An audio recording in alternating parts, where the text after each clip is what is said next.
Hello students, in chapter 6 today we will read about safety at school. Okay, so let's start.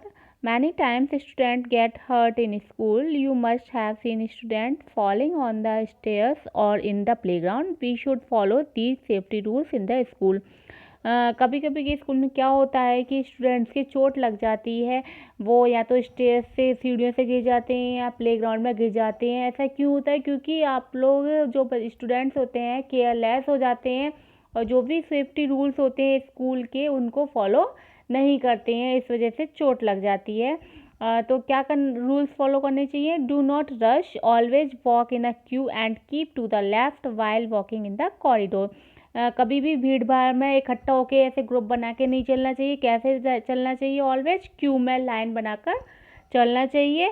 और corridor में क्या, जब भी आप कॉरिडोर में चलते हैं तो किस साइड चलना चाहिए? लेफ्ट में चलना चाहिए। Do not climb on the desk and chair in the classroom, the edges are sharp and can hurt you. You may also fall down and get hurt. To avoid accidents, always keep the chairs and tables in an orderly manner. जब भी class में आप होते हैं तो ये नहीं है डेस्क पे चढ़ रहे हैं, मैम नहीं आई हैं, सर नहीं आए हैं, तो है ना शोर मचाते हैं, ऊधम करते हैं, तो चेयर पे चढ़ गए डेस्क पे। तो इससे क्या होता है कि जो फर्नीचर के जो कॉर्नर्स होते हैं, किनारे होते हैं, वो काफ़ी शार्प होते हैं, उनसे आपकी चोट लग सकती है या आप उन पर ऊपर से गिर भी सकते हो।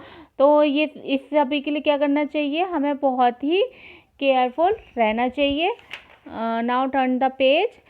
Do not play with sharp or pointed objects such as paper cutter, blade and pencil. Use a sharpener to sharpen pencil instead of a blade. हमें किसी जो भी शार्प ऑब्जेक्ट होते हैं उनसे नहीं खेलना चाहिए, like that paper cutter and blade, इनसे नहीं खेलना चाहिए। जो भी पेंसिल शार्प हम करते हैं तो पेंसिल शार्प करने के लिए किसका यूज करना चाहिए? शार्पनर का यूज करना चाहिए, ना कि ब्लेड का, कि ब्लेड से पेंसिल शार्प कर रहे हैं, उससे क्या होगा, आपको आप इंजर्ड हो सकते हैं ब्लेड से। डू नॉट रन अप और down the staircase. You may collide with the other student and hurt each other. Do not jump 2-3 stairs at the same time.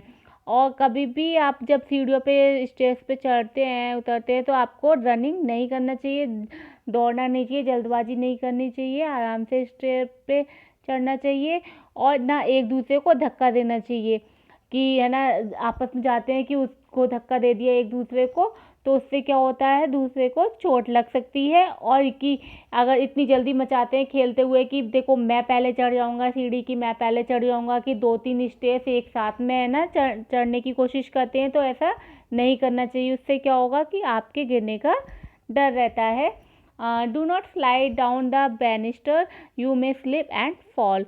और जो रैलिंग होती है उस पर आपको स्लिप नहीं होना चाहिए। आप लोग क्या करते हैं कि हाँ यहाँ स्टेज पे तो हमें कोई टीचर्स नहीं देख रहा, कुछ नहीं है, हम अपनी मर्जी से कुछ भी कर सकते हैं, कि तो रैलिंग पे स्लिप हो रहे हैं, झूले बना रहे हैं उसी का, तो उससे क्या होगा, आप स्लिप होकर गिर सकते हैं, तो ऐसा नहीं करना चाहिए। Do not eat your food in a Hari, always chew it properly, otherwise the food में चॉक योर फूड पाइप। और खाना आपको कभी भी लंच में जल्दी नहीं खाना चाहिए। लंच में जल्दी में चाहते हैं कि जल्दी जल्दी लंच कर लें और उसके बाद फिर खेलेंगे। खेलिए, अच्छी बात है खेलना भी, लेकिन है ना ये नहीं है कि आप उसके लिए खाना जल्दी जल्दी खा रहे हैं। अगर आप जल्दी हरी में खाएंगे तो क्या होगा, वो खाना आपकी फूड पाइप में रुक सकता है, फंस सकता है। इस वजह से आपको खाना प्रॉपरली च्यू करके खाना चाहिए। आफ्टर डैट आपको टाइम मिलता है तो आप खेलिए, लेकिन प्रॉपर है ना जो रूल्स हैं उनको फॉलो भी करना चाहिए आपको स्कूल में खेलते समय। जब सॉरी जब आप क्लास में अकेले हैं, कोई टीचर्स नहीं आया, किसी टीचर्स के आने में देरी है, तो ये नहीं है आप शोर मचा रहे हैं। आपको जो भी रूल्स फॉलो करने के लिए टीचर्स बताते हैं उनको फॉलो करना चाहिए और केयरफुल रहना चाहिए। Now today topic have completed and I hope you have understood very well.